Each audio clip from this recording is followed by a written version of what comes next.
Hey guys, what's up. আপনারা ইতিমধ্যেই আমাদের টাইটেল এবং থাম্বনেল দেখে বুঝে গেছেন যে আমরা আজকে আমাদের টিউটোরিয়ালটি কোন রিলেটেড করতে যাচ্ছি। আমাদের আজকে টিউটোরিয়ালটি অবশ্যই শেষ পর্যন্ত দেখতে থাকবেন, স্কিপ করে দেখবেন না, অবশ্যই শেষ পর্যন্ত দেখবেন। ওয়েবসাইট রিলেটেড আরও আকর্ষণীয় ভিডিও এবং ট্যাগ রিলেটেড অনেক ভিডিও পেতে আমাদের চ্যানেলটি সাবস্ক্রাইব বাটনের পাশে থাকা বেল বাটনটি অন করে আমাদের সাথেই নিয়মিত থাকুন আর পেতে থাকুন আকর্ষণীয় অনেক ভিডিও। আর যারা ইতিমধ্যেই আমাদের চ্যানেলটি সাবস্ক্রাইব করেছেন তাদেরকে অসংখ্য ধন্যবাদ। তো চলুন আর দেরি না করে চলে যাই আমাদের আজকের টিউটোরিয়ালে।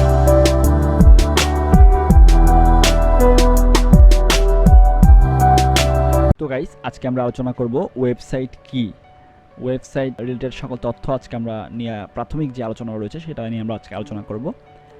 আগামীতে ইনশাল্লাহ আমরা আপনি কীভাবে হোস্টিং কিনবেন, কীভাবে ডোমেন কিনবেন, কীভাবে একটা সম্পূর্ণ ওয়েবসাইট তৈরি করবেন, কীভাবে সম্পূর্ণ ওয়েবসাইট কাস্টমাইজ করবেন, কীভাবে ফ্রিতে ওয়েবসাইট তৈরি করবেন, সকল তথ্য ইনশাল্লাহ আমরা আগামীতে আমাদের এই প্লেলিস্টে দিয়ে দিব।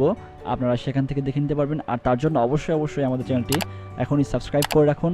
সাবস্ক্রাইব করার পর সাবস্ক্রাইব বাটনের পাশে থাকা বেল বাটনটি অন করে রাখুন। আপনারা দেখতে পাচ্ছেন আমরা বর্তমানে উইকিপিডিয়াতে আমরা আছি এখন। তো এই wikipedia.org এটা কিন্তু একটা ওয়েবসাইট। তো যাই হোক, আমরা শুরু করে দিই। এই যে এখানে ওয়েবসাইটের যে সংজ্ঞাটা উইকিপিডিয়া দিচ্ছে সেটা হলো, শুধু সাইট হলো কোনো ওয়েব সার্ভারের রাখা ওয়েব পৃষ্ঠা, ছবি, অডিও, ভিডিও ও অন্যান্য ডিজিটাল তথ্যের সমষ্টিকে বোঝায় যা ইন্টারনেট বা ল্যানের মাধ্যমে অ্যাক্সেস করা যায়। ওয়েব পৃষ্ঠা মূলত একটি HTML ডকুমেন্ট যা HTTP প্রোটোকলের মাধ্যমে ওয়েব সার্ভার থেকে ইন্টারনেট ব্যবহারকারীর ওয়েব ব্রাউজার স্থানান্তরিত হয়।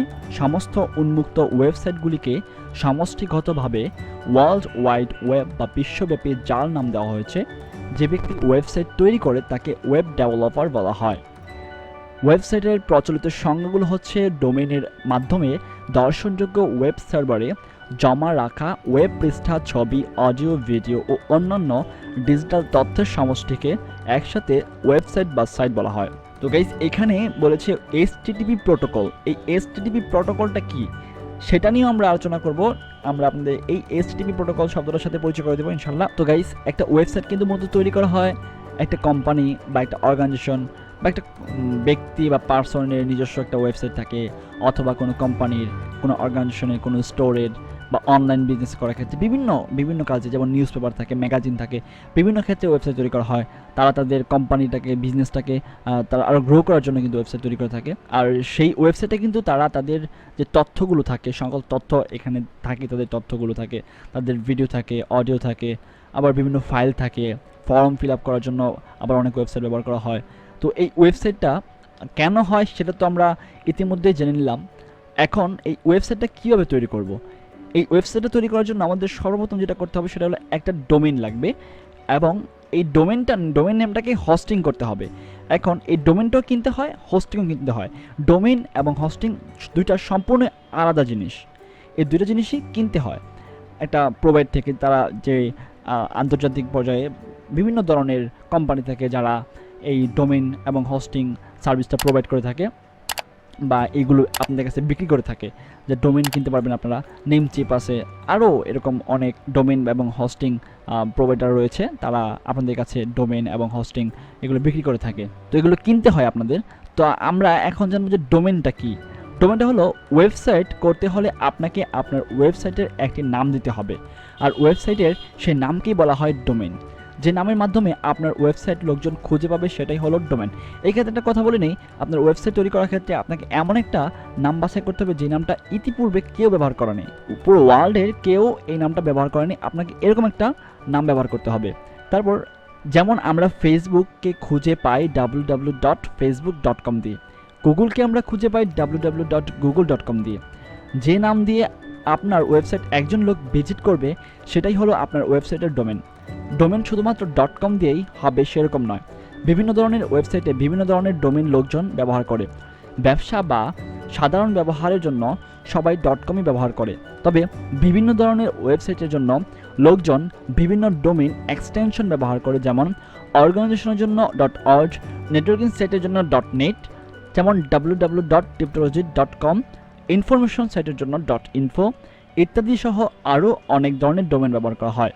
উপরে যে ডোমেনের কথা বলা হলো সেটা প্রিমিয়াম ডোমেন। এগুলো আপনার ওয়েবসাইটে ব্যবহার করতে হলে আপনাকে টাকা দিয়ে কিনতে হবে।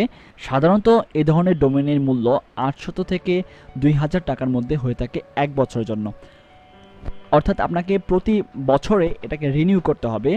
1 বছর আপনি প্রথম বছর এই যে TubeTology.com এই .com ডোমেনটা আমি কিনলাম, এটা আমি সাপোজ আমি 1 বছরের জন্য কিনলাম, আমাকে 1 বছর শেষ হয়ে গেলে আমার এই ডোমেনটা এক্সপায়ার্ড হয়ে যাবে। তো এক্সপায়ার্ড হয়ে যাওয়ার পর আমাকে আবার নতুন করে TubeTology.com এই ডোমেনটা আমাকে নতুন করে রিনিউ করতে হবে।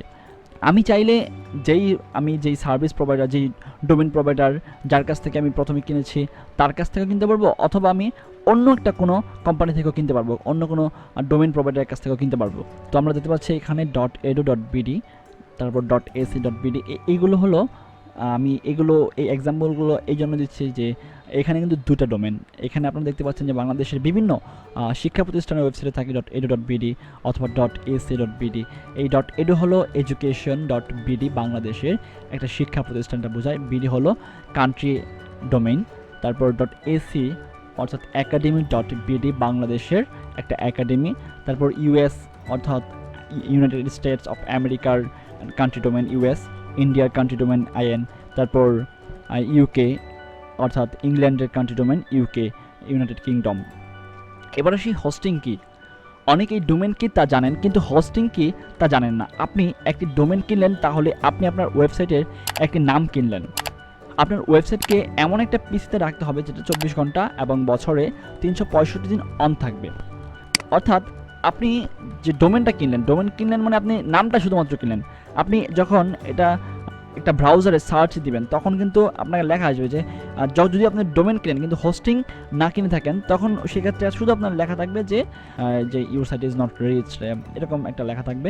এই লেখাটা এই কারণে আসছে যে হোস্টিং আপনি কিনেননি। হোস্টিং হলো এমন একটা জিনিস যে আপনি যে আপনার ফাইলগুলো রাখবেন, যেমন অনেক সাইটগুলোতে আমি যেমন দেখাচ্ছি অ্যামাজন, আমি অ্যামাজনের সাইটে দেখাই www.amazon.com। তো এই অ্যামাজনের যে সাইটটা রয়েছে এদের কিন্তু যেখানে পিক দিয়েছে শপ নাও, তারপর সিমোর, এই যে এখানে যে তথ্যগুলো রয়েছে এই তথ্যগুলো আমাকে রাখার জন্য আপনাকে হোস্টিং নিতে হবে, হোস্টিং সার্ভিসটা কিনতে হবে। যেমন হোস্টিং বিভিন্ন সাইজের থাকে, তারা বিভিন্ন ধরনের তাদের ডিস্ক থাকে, যেমন কম্পিউটারে হার্ড ডিস্ক থাকে, হার্ড ডিস্কের মধ্যে কম্পিউটার সব কিছু থাকে, ফোনের মেমোরি কার্ড থাকে, মেমোরি কার্ডে সব কিছু থাকে। ঠিক তেমনই আপনার ওয়েবসাইটের জন্য আপনার এই হোস্টিং সার্ভিসটা হলো মেইন জিনিস। তো এই হোস্টিংটাও ঠিক তেমনই, এই যে মেমোরি কার্ড এবং হার্ড ডিস্কের মতোই কাজ করে একটা ওয়েবসাইটের ক্ষেত্রে। একটা ওয়েবসাইটে যেমন মেমোরি হার্ড ডিস্ক, ঠিক তেমনই একটা ওয়েবসাইটের হলো হোস্টিং। ঠিক আছে, তো এই হোস্টিংয়ের বিভিন্ন সাইজ থাকে, 32 জিবি থাকে, 1 জিবি থাকে, আর তারপর 8 জিবি থাকে, 16 জিবি থাকে। আপনারা এরকম আপনাদের এই প্রোভাইডারের কাছ থেকে কিনে নিতে হবে। তো এক একটার প্রাইস এক এক রকম। তারপর দেখতে পাচ্ছি যে সবসময় চালু থাকে এমন একটা পিসিতে আপনার ওয়েবসাইট রাখার সুবিধা দিয়ে থাকে হোস্টিং কোম্পানিগুলো। হোস্টিং কোম্পানিগুলো মাসিক বা বাৎসরিক টাকার বিনিময়ে এই সার্ভিস দিয়ে থাকে। বিভিন্ন কোম্পানি বিভিন্ন ধরনের মূল্যে হোস্টিং প্রোভাইড করে। বাংলাদেশে আপনাকে হোস্টিং নিতে হলে বিভিন্ন কোম্পানিকে বিভিন্ন ধরনের মূল্য পরিশোধ করতে হবে। তাদের পিসি থেকে নির্দিষ্ট পরিমাণ জায়গা আপনাকে কিনে ব্যবহার করতে হবে। আর আপনি আপনার ওয়েবসাইটের জন্য যে জায়গাটা কিনবেন সেটা হলো হোস্টিং। আপনি চাইলে আপনার বাসার পিসিতেও আপনার ওয়েবসাইট রাখতে পারেন, কিন্তু আপনার বাসার পিসিকে 24 ঘন্টা 365 দিন চালু থাকে। আপনি আপনার পিসিতে ওয়েবসাইট রাখলে আপনার কম্পিউটার বন্ধ বা ইন্টারনেট সংযোগ না থাকলে আপনার ভিজিটর আপনার ওয়েবসাইট দেখতে পারবে না। আপনি যে পিসিতে আপনার ওয়েবসাইট হোস্ট করবেন সেটা সবসময় চালু থাকতে হবে। আপনার সাইট হোস্ট করা পিসি চালু থাকলেই আপনার ভিজিটর আপনার ওয়েবসাইট দেখতে পাবেন। বাংলাদেশের হোস্টিং কোম্পানি সহ বিশ্বের যে সকল হোস্টিং কোম্পানি আছে তারা বিভিন্ন ধরনের হোস্টিং বিক্রি করে, যেমন share hosting, BPS, dedicated server ইত্যাদি। আপনার প্রয়োজন অনুযায়ী আপনাকে হোস্টিং স্পেস কিনতে হবে। যারা জানে না তারা অনেকেই মনে করেন ডোমেন হোস্টিং মনে হয় একই জিনিস, অথবা একটা কিনলে দুইটাই পাওয়া যায়। না, মূলত ডোমেন এক জিনিস আর হোস্টিং আরেক জিনিস। দুইটাই আপনাকে কিনতে হবে আলাদা আলাদা টাকা দিয়ে। তবে সাধারণত যারা হোস্টিং বিক্রি করে তারা ডোমেনও বিক্রি করে। আপনি চাইলে একই প্রোভাইডারের কাছ থেকে দুইটাই কিনতে পারেন, আবার চাইলে আলাদা আলাদা কোম্পানির কাছ থেকেও কিনতে পারেন। তো গাইজ, আমরা তো আপনাদের সাথে এই ডোমেন এবং হোস্টিং পরিচয় করে দিলাম। এখন আমরা একটা ওয়েবসাইট দেখব, যেমন https www.hello.com। এটা সম্পূর্ণ একটা ওয়েবসাইট। একটা ওয়েব অ্যাড্রেসের সম্পূর্ণ অ্যাড্রেস হলো http অথবা https www.hello.com। আমরা শুরু থেকে শুরু করি। এইখানে যে এইচটিটিপি এবং এইচটিটিপিএস এই দুইটা কি এবং এই দুইটার মধ্যে পার্থক্য কি এবং এই দুইটা কি একই জিনিস কিনা। তো সেক্ষেত্রে এইচটিটিপি হলো এক জিনিস আর এইচটিটিপিএস হলো আরেক জিনিস। এইচটিটিপি হলো একটা নট সিকিউর ওয়েবসাইট, অর্থাৎ যেই ওয়েবসাইটটার মধ্যে সিকিউরিটি নেই, অর্থাৎ সিকিউরিটি ব্যবহার করা হয় নাই। যেমন আমি আপনাদের দেখাচ্ছি, এই যে admissionjnu.info এই সাইটটা সিকিউর না, অর্থাৎ জগন্নাথ বিশ্ববিদ্যালয়ের ভর্তির যেই সাইটটা রয়েছে এটা সিকিউর না। এই যেইগুলো সিকিউর না সেইগুলোর পাশে লেখা থাকবে নট সিকিউর, হ্যাঁ, your connection to this site is not secure, অর্থাৎ এই কানেকশনটা বা এই ওয়েবসাইটটা সিকিউর না, এটাতে SSL সার্টিফিকেট ব্যবহার করা হয় নাই, অর্থাৎ এটা সিকিউর না। যেই সাইটটা সিকিউর না সেই সাইটে আপনার তথ্যগুলো দিলে অথবা সেই সাইটটা হ্যাক হওয়ার সম্ভাবনা বেশি থাকে এবং সেই সাইটটা তথ্য দিলে আপনার সেই তথ্যগুলো হ্যাক হওয়ার সম্ভাবনা বেশি থাকে যেই সাইটগুলো সিকিউর না সেগুলোতে। আর এইচটিটিপিএস হলো সিকিউরিটি, অর্থাৎ এই এইচটিটিপিএস সাইটগুলো সিকিউর থাকে, এগুলো সিকিউর থাকে। তো আমি এইচটিটিপিএস যেমন সাইট দেখাচ্ছি একটা আপনাদের, সাপোজ এই যে এখানে এই দেখছেন এখানে কিন্তু লক একটা চিহ্ন আছে, এই লক চিহ্নটা থাকলেই আপনি বুঝতে পারবেন সেই সাইটটা সিকিউর। এবং এখানে সবুজ একটা লেখা আসবে যে কানেকশন ইজ সিকিউর, এখানে ক্লিক করলে সবুজ একটা লেখা আসবে কানেকশন ইজ সিকিউর, অর্থাৎ এই সাইটটি সিকিউর, এই সাইটটার মধ্যে সিকিউরিটি আছে। তারপর অ্যামাজন সাইটটাতে দেখুন, তো এখানে সিকিউরিটি আছে, অর্থাৎ এই সাইটগুলো সিকিউরিটি, অর্থাৎ এই সাইটগুলোর অ্যাড্রেস হলো https://www.hello.com। আর যেটা জেনে আমি দেখালাম সেটার মধ্যে এইচটিটিপিএস নাই, এইচটিটিপিএস এই সিকিউরিটি নাই, তো ওদের অ্যাড্রেসটা হলো http://www.hello.com। এবার আমরা আসি এই এইচটিটিপি এর ফুল মিনিংটা কি। এইচটিটিপি এর ফুল মিনিংটা হলো hyper text transfer protocol.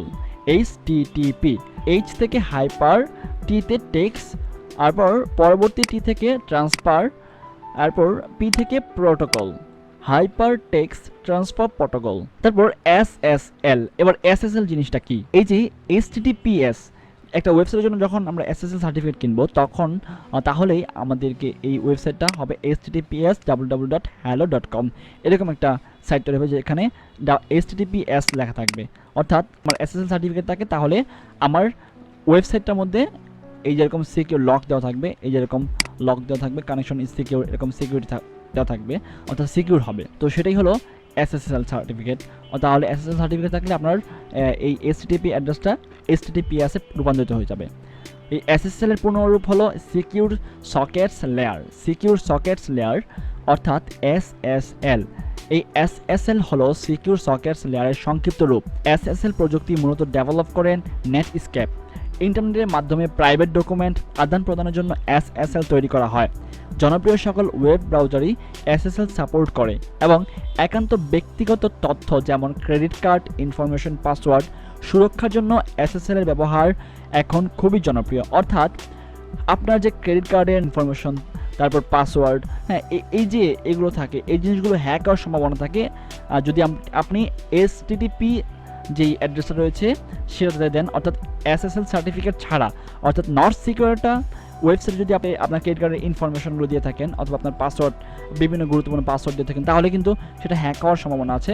HTTPS যুক্ত যে অ্যাড্রেসগুলো রয়েছে যেমন https://www.hello.com এরকম একটা অ্যাড্রেস যেটার নামের আগে HTTPS বা লক চিহ্ন দেওয়া আছে, যেটা লেখা আছে ইউর কানেকশন ইজ সিকিউর, সেই অ্যাড্রেসগুলো, সেই ওয়েবসাইটগুলোতে যদি আপনি আপনার ক্রেডিট কার্ডের ইনফরমেশন বা পাসওয়ার্ড দেন তাহলে সেই ক্ষেত্রে আপনার ক্রেডিট কার্ডের ইনফরমেশন এবং পাসওয়ার্ড সুরক্ষিত থাকবে। তো তারপর এখানে যেটা বলা আছে SSL এর মাধ্যমে মূলত ওয়েব সার্ভার হোস্ট এবং ওয়েব ব্রাউজার ইউজার এর মধ্যে একটি এনক্রিপ্টেড কানেকশন স্থাপিত হয়, ফলে আপনি কোনো ওয়েব সার্ভারের সাথে কানেক্টেড হলে তৃতীয় কোনো ব্যক্তি আপনাদের কর্মকাণ্ড বুঝতে পারবে না। সেহেতু SSL আমাদের নিরাপত্তার জন্য খুব বেশি ভূমিকা রাখে। প্রিয় দর্শক শ্রোতা, আমি SSLটা এখানে সংক্ষিপ্ত আকারে তুলে ধরেছি। তো SSL সম্পর্কে সকল ডিটেলস এবং তথ্য নিয়ে আমরা আলাদা করে একটি ভিডিও তৈরি করব আগামীতে ইনশাল্লাহ। তো আপনারা সেই পর্যন্ত আমাদের সাথে থাকুন। যারা এখন পর্যন্ত আমাদের চ্যানেলটি সাবস্ক্রাইব করেননি তারা আমাদের চ্যানেলটি সাবস্ক্রাইব করে সাবস্ক্রাইব বাটনের পাশে থাকা বেল বাটনটি অন করে রাখুন এবং ইনশাল্লাহ আমরা আগামীতে এরকম আরও অনেক সুন্দর সুন্দর ভিডিও নিয়ে আপনাদের সামনে হাজির হব। এবং আপনি ওয়েবসাইট সম্পর্কে সকল তথ্য জানতে, কীভাবে আপনি একটা ওয়েবসাইটের জন্য হোস্টিং কিনবেন, ডোমেইন কিনবেন, কোন ডোমেইন এবং হোস্টিং প্রোভাইডার ভালো হবে, এবং আপনি কীভাবে ফ্রিতে একটা ওয়েবসাইট তৈরি করতে পারবেন, সকল তথ্য আপনি পাবেন আমাদের আগামী এপিসোডগুলোতে। ধাপে ধাপে আপনি পেতে থাকবেন ইনশাল্লাহ। তার জন্য আপনাকে অবশ্যই আমাদের চ্যানেলটি সাবস্ক্রাইব করতে হবে, এবং সাবস্ক্রাইব করার পর সাবস্ক্রাইব বাটনের পাশে থাকা বেল বাটনটি অবশ্যই অন করে রাখতে হবে। তো দর্শক শ্রোতা, আজকের মতো এখানেই বিদায় নিচ্ছি। আমরা আবারও হাজির হব আগামী পর্বে, আবারও এই ওয়েবসাইট সম্পর্কে নতুন তথ্য নিয়ে। সেই পর্যন্ত আপনি ভালো থাকুন, সুস্থ থাকুন, আপনি নিজে ভালো থাকুন, আপনার চারপাশে সবাইকে ভালো রাখুন। আল্লাহ হাফেজ।